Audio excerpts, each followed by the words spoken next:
السلام عليكم ورحمة الله وبركاته. ازيكم حبيباتي؟ عاملين ايه؟ يا رب دايما تكونوا بخير وصحة وعافية وستر ورضا من الله.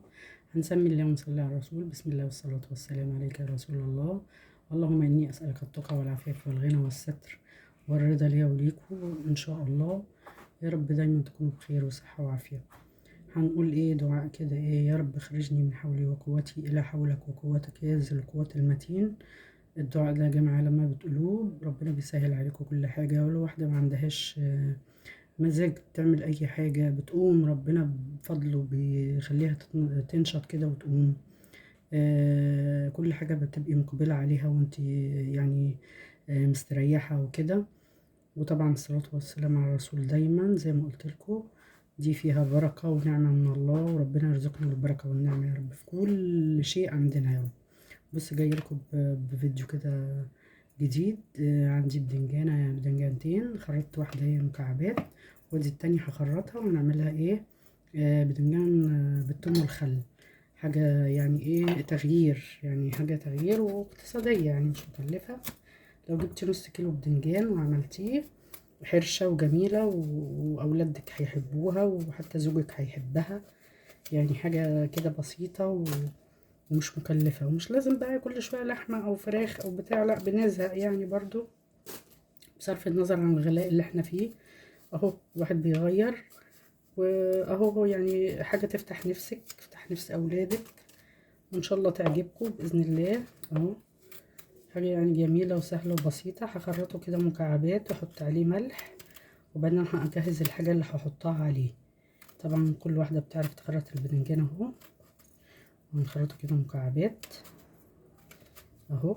بعد ما اخرطه المكعبات وكده احط عليه ملح واسيبه. طبعا هنقليه في شويه زيت صغيرين جدا، مش هنستهلك زيت عشان انتوا عارفين دلوقتي بصرف النظر عن الغلاء زي ما قلت لكم الزيت كتير زياده عن اللزوم مش مستحب يعني. فاحنا نحاول ايه على قد ما نقدر نقلل من الدهون اهو. هحط شويه زيت صغيرين جدا واحمر فيهم الباذنجان واحضر الحاجه بتاعته. هخرطه وارجع لكم تاني. بصوا يا حبيبتي الباذنجان اهو نزل ميته اهو. هنحضر طاسة فيها شوية زيت صغيرين على النار وهنقليه. وبعد ما نقليه المكونات اللي انا محضراها اهي، ده فلفل الوان بيفرق في الطعم ويدي طعم الباذنجان، بيخليه يروح في حتة تانية خالص خالص، هيعجبكم يعني. ودي طماطمتين مخرطاهم مكعبات، ودي معلقة صلصة اهي، مع مكعب توم من التوم اللي انا مفرزاه. لو حد حابب يشوف التوم متفرز ازاي يرجع للفيديو. ودي البهارات اللي هحطها، ده زعتر وكمون كزبرة، كمون وكزبرة وزعتر وزنجبيل حلو قوي ومفيد جدا في الاكل، وقرفة بحب احط انا في كل الاكل الحاجات دي، وفلفل اسمر. ولو عندك شوية مرقة دجاج فورية حطيها، عندك مكعبات حطيها، حطي اللي عندك. يلا نبدأ بقى نجيبوا طاسة فيها شوية زيت، يلا بينا. حضرت طاسة اهو، حط فيها شوية زيت مش كتير يعني عشان ايه نحاول كده نعمل الباذنجان فيه،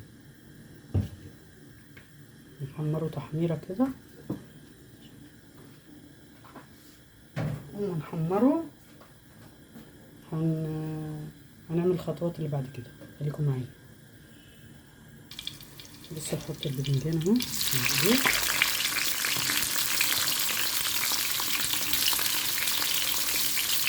بس كده يعني ايه يتحمر بس شوية كده مش كتير.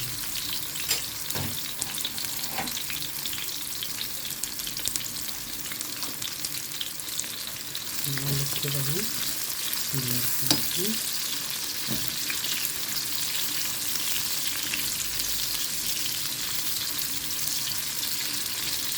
بص هحمره وارجع لكم تاني. بصوا حبيت الباذنجان اهو اتحمر زي ما انتم شايفين اهو، ما شربش زيت عشان انا حطيت ملح على الباذنجان. لما تحطي ملح ما يشربش زيت، متحطيش ميه، ملح ما يخليش الباذنجان يشرب زيت. هطلعه واقلي الباقي ونكمل مع بعض. خلصت الباذنجان، هندي ايه تاني تشويحه كده على النار عشان برضو يبقى مع الباذنجان. الفلفل ملون اهو، هندي تشويحه على النار.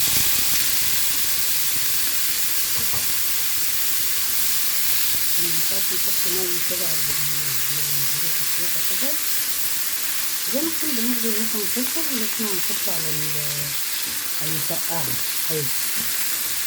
مسقعه بس تجيب الثوم،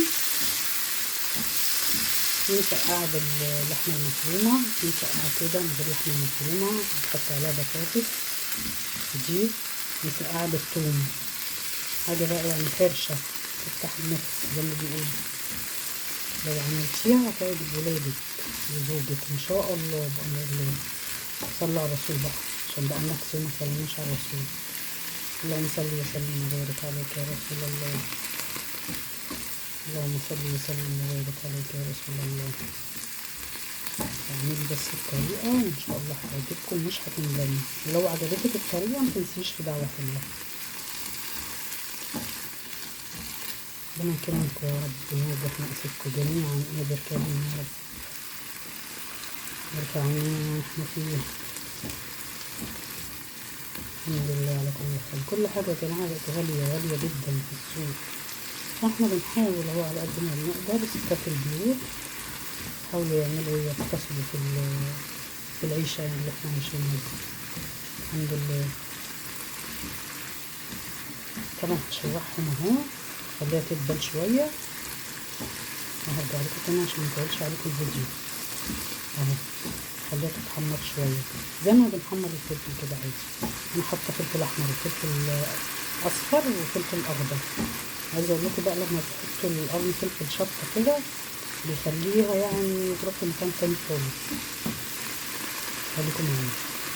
بصوا انا حمرت الفلفل اهو، هشيله برضه زي ما شلت الباذنجان اهو. طبعا محطيتش زيت تاني في الزيت بتاع الباذنجان.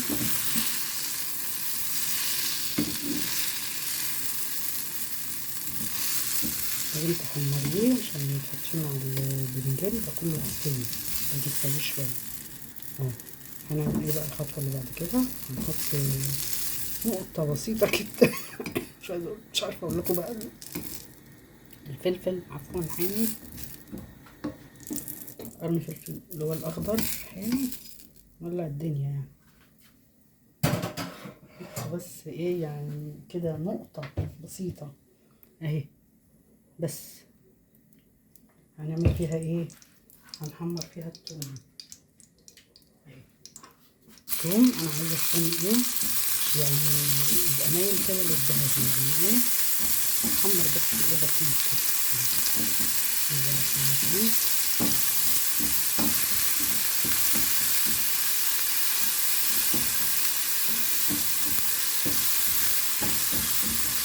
اهو يبقى عفوا يا جماعه سامحوني عشان الفلفل حامي جدا بصراحه. هي اللي بتفتح النفس لما يكون حاجه حاميه بتفتح النفس. عجبت الطريقه لو جربتوها والله. خليها جاهزه كده اهو. ننزل ايه بقى البهارات اللي انا قلت لكم عليها اهي، ننزلها كلها في التحميصه كده مع الثوم. مش قادره اقول لكم بقى الريحه ايه رهيبه جميله.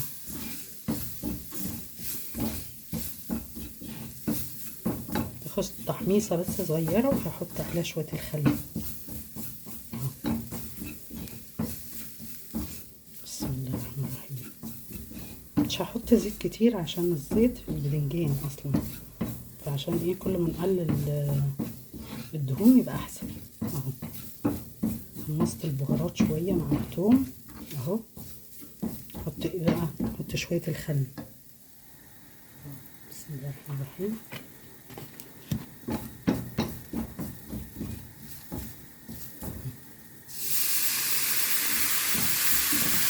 يا الله يا الله ريحه جمال الله يا الله يعني جميله. بسم الله ما شاء الله. اللهم صل وسلم وبارك عليك يا رسول الله. بس كده كفاية. بتاع 3 معالق خل. ننزل عليهم معلقة الصلصة اهي.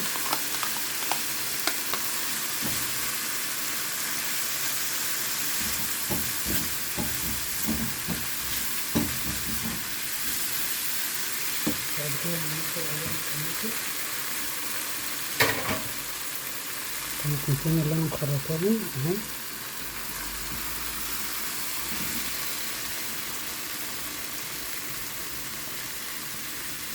جميلة جميلة، ريحة تحفة تحفة.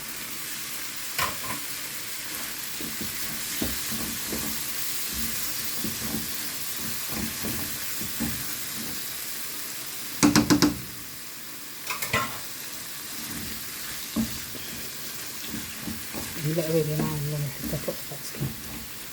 بسم الله ما شاء الله يعني. صلوا على الرسول. اللهم صل وسلم وبارك عليك يا رسول الله، عشان انتوا تاخدوا حسنات وانا اخد حسنات. كل ما هتصلي على الرسول هتاخدي حسنات. حاولوا تعملوا ورد كده صلاة على الرسول، زي ما ربنا يفتح عليكم 100 مرة في اليوم، 200 مرة، 1000 مرة. كل ما تزودي كل ما يبقى حسنات ليكي، واحنا طبعا لازم نعملوا حسنات على قد ما نقدر. اهو بصوا، هسيبها بقى تديها شوية مية، واسيبها شوية تتسبك، وبعدين ايه ارجع تاني ايه اوريكم نعمل ايه.